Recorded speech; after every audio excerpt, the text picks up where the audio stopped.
Hello everybody. So today we are going to be starting a new project and we are going to be creating some bowls inspired by Picasso. So this is kind of what we're going to be looking at. I'm going to be creating something like this. So the first thing you're going to do is you're going to get a big piece of, this is called chipboard. It's kind of like cardboard but pressed down really thin. So hopefully it won't be too hard to cut out, but we'll figure that out together. So the first thing we need to do is we need to draw our bowl. So you are going to need your pencil, and before I even start drawing, what should I probably do? If you said write your name, you'd be correct, but make sure you write it in the very middle because we are going to cut these bowls out of this cardboard, and if you put your name over here, you might cut it off. So put it right in the middle. So I'm going to put my name, Miss Crocker, and your class code, and then flip it over. So now we're ready to draw the bowl. So for the bowl on Schoology, I have posted this, or I have it available if you would like it to be right next to you on your desk or table. All these different kind of like design elements to create your bowl. So we've got different types of eyes, different types of nose, horns, and then just different types of like details that you can add. Okay, so kind of take a look at this in your head, kind of piece together what you want your bowl to look like before you actually start drawing. And if it helps, honestly, and I'm probably going to do this, I'm going to take a scrap sheet of paper and I'm going to kind of draw out my bowl before I even touch my final paper, because I don't want to make a mistake and I want to make sure it looks just how it looks in my head. So let's see, I'm going to choose, and with the Picasso bowls too, they don't need to have the same eyes. They don't need to have the same horns. Like this one's got one eye that looks like this, one eye that looks like this. So they can be different. They don't all have to be the same. So very quickly and very badly going to draw out what I want my bowl to look like on just a scrap sheet of paper. And this is supposed to be real quick, like 2 seconds, like just so you can go, okay, that's what I'm going to pick here. I'm going to do, what kind of nose am I going to do? I'm going to do this type of nose. I'm going to do one angry eye and one circle eye. Some lines. Do a detail there. Okay, so I have an idea of what my bowl's gonna look like. All right, that's good. Okay, so to start your bowl, we need to draw his head and his shoulders first. So the first thing I'm gonna do is I'm going to draw his head, and the bowl's head is kind of like a triangle. It's kind of just like a triangle, like that. But when you get to the top, you kind of want to flatten it or curve it out a little bit. So it'll be like a triangle and then it'll kind of curve, almost kind of like a candy corn shape, honestly. And don't draw your head all the way up here, because then you're not gonna have any space for your horns. So you actually want to go down just a little bit, so enough space for the horns. I think that's about enough. Yeah, right there. Okay, right there. And I'm gonna draw it with my finger a few times. Yeah, and you want it to touch almost the sides of the paper, chipboard. Okay, I'm gonna just try my best to do it really dark so you guys can see, because if I do it with Sharpie, I can't erase anything, and there will be some erasing. Okay, so I've got the head. Now I'm going to do kind of like his shoulders, and it's really easy. It's just a diagonal line. Look at that. Boom, shoulder one. Boom, shoulder two. Done. Look at how easy that was. Okay, but you got to make sure they go all the way to the edge. So then next, the horns. So I'm going to draw the horns just kind of like a boat shape. Like curved line, curved line, curved line. Very simple. And then I'm going to connect these two. And I can't see through the bull's head, so I'm actually going to erase the top part of his head that you can see through his horns, because you wouldn't see that. All right, for the nose, we're gonna do the nose. So it's gonna be a straight line for me.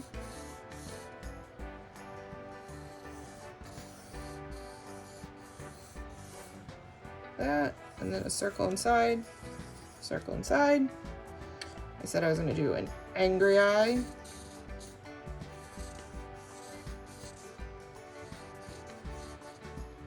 And a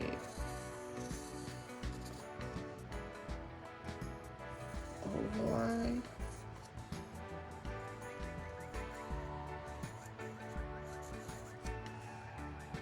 All right, and then I said I was going to do a detail on the side. Some lines. And then you want to add like the brim of his nose. So you can do it in a couple different styles. You know, if you look at the picture, there are a couple different ways. You can just split it with a line. You can actually draw like a rectangle. I want to make it nice and thick. So I'm going to draw like a rectangle to draw the brim of the nose. But you could just split it in half with a line too. And then I'm going to make sure I want 2 different colors. So I'm going to split that into 2 different shapes. Okay. So now what you need to do is you just need to, you have ears, you've got the eyes and the nose and the mouth and details and all that kind of stuff. You need to just break up the space into smaller pieces. So it's kind of like drawing random lines, but that kind of makes sense. So the first piece that we're going to break up is we're going to break up his ears. So I'm actually going to draw a line like that and a line like that to show that his ears are kind of different from the rest of his face. And actually, I might kind of want to shorten his ears. Like that.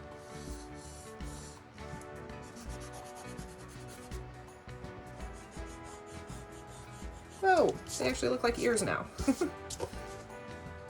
kind of lost his triangle face. Okay.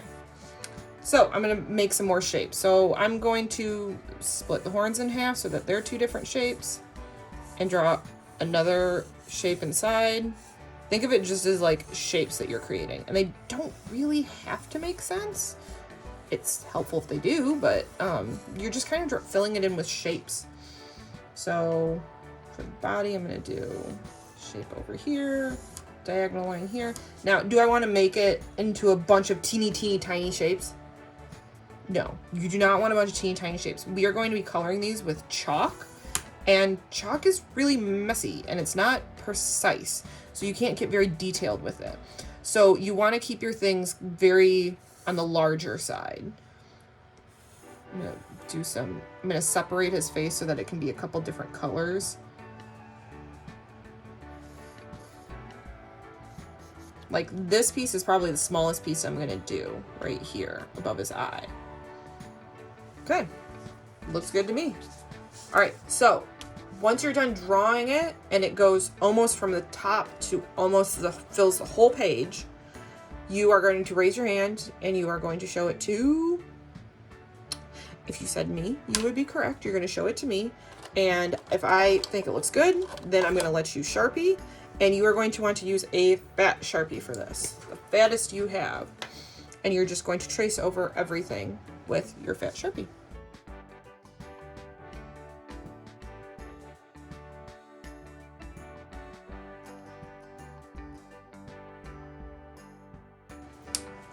Okay, now that it is Sharpied, you are going to erase any pencil lines that you might still see with your big fat eraser. Okay, now for the next part. You have drawn it, you have traced it, you've erased it. The next part is the fun part. We are going to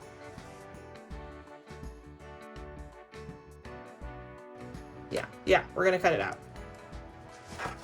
So you're gonna need to use scissors and a lot of strength with this, because I expect it will be kind of difficult to cut. Do not use the tip of your scissors. Tip of your scissors are not gonna be strong enough to cut this. You need to open your scissors up super wide and go all the way to the back. And here's a little trick. Don't try to cut out everything all in one go, because it is going to be very hard for me to turn my scissors with this hard chipboard and turn them to go around. So don't. Stop when you get to his neck, take your scissors out, and cut a triangle.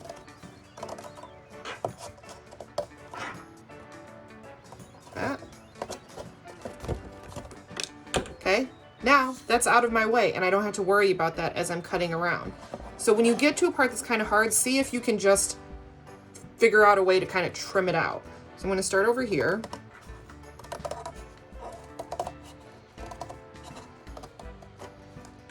And again, it's going to be kind of hard to get to turn my scissors that way, so I'm just going to cut out another triangle.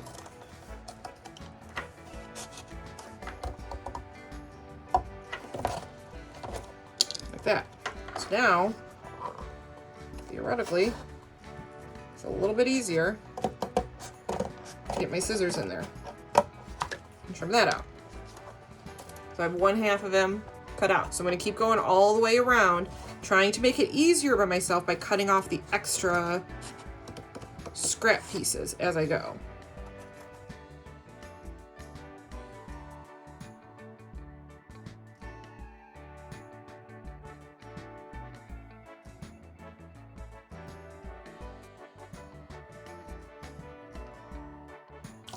Okay, so he is cut out. Isn't he a beauty? Okay, all of this stuff, this could be scrap. You can toss it in the recycle bin.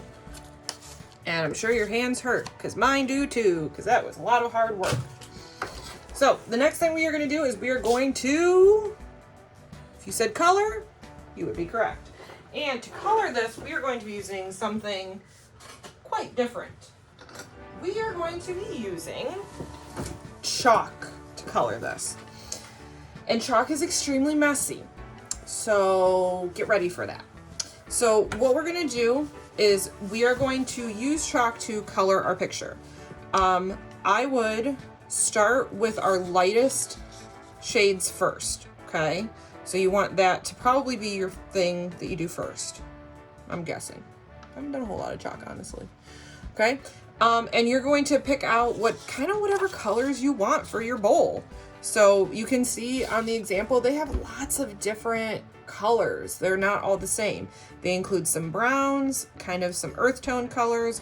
But you know, I think a bright bowl could look good too. So you just get to color them with chalk. And on the cart, you will find neutral colors, cool colors, and finally, warm colors. You can grab one of each color by putting them in these little cups, or I have Ziploc bags, little Ziploc bags like this, and you can put them in there. And I also have Q-tips that you can use for a technique that I'm going to show you when I start working on them. So I'm going to start with white because that's the part I want to stand out the most. So I'm going to just start coloring. Now, I don't want to press so hard that there's a ton of dust, okay? When you're coloring, you should just be using just your normal, like, medium pressure. You don't need to press super hard and grind this into your cardboard. And even if there are spots where it's a little spotty, that is where the Q-tip comes in, or your finger. You can use your finger. Mine are very sweaty right now, so if I did that, it'd kind of be real messy and I don't like it. So you can use a Q-tip and just blend it out and fill in where you see some of that brown peeking through and smooth it out that way. So you really don't need a whole lot if you're going to use your Q-tip or your finger to smooth it out. But here's the thing, while you're working on this, if I use my finger and smooth out an area that's, say, green, and then I go to switch to white, and I try to use that same finger, is that going to work? No. Think of it like paints. If my tool is dirty with another color, it's going to transfer onto that new color. So you will need to clean your hand or switch fingers. You have 10 fingers. You have 10 different colors you can have on your hands. Or at least 5 if you use your dominant hand. So where there's some of that little brown peeking through, I'm just going to use my Q-tip.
All right, my bowl is all done. So that is what it could look like.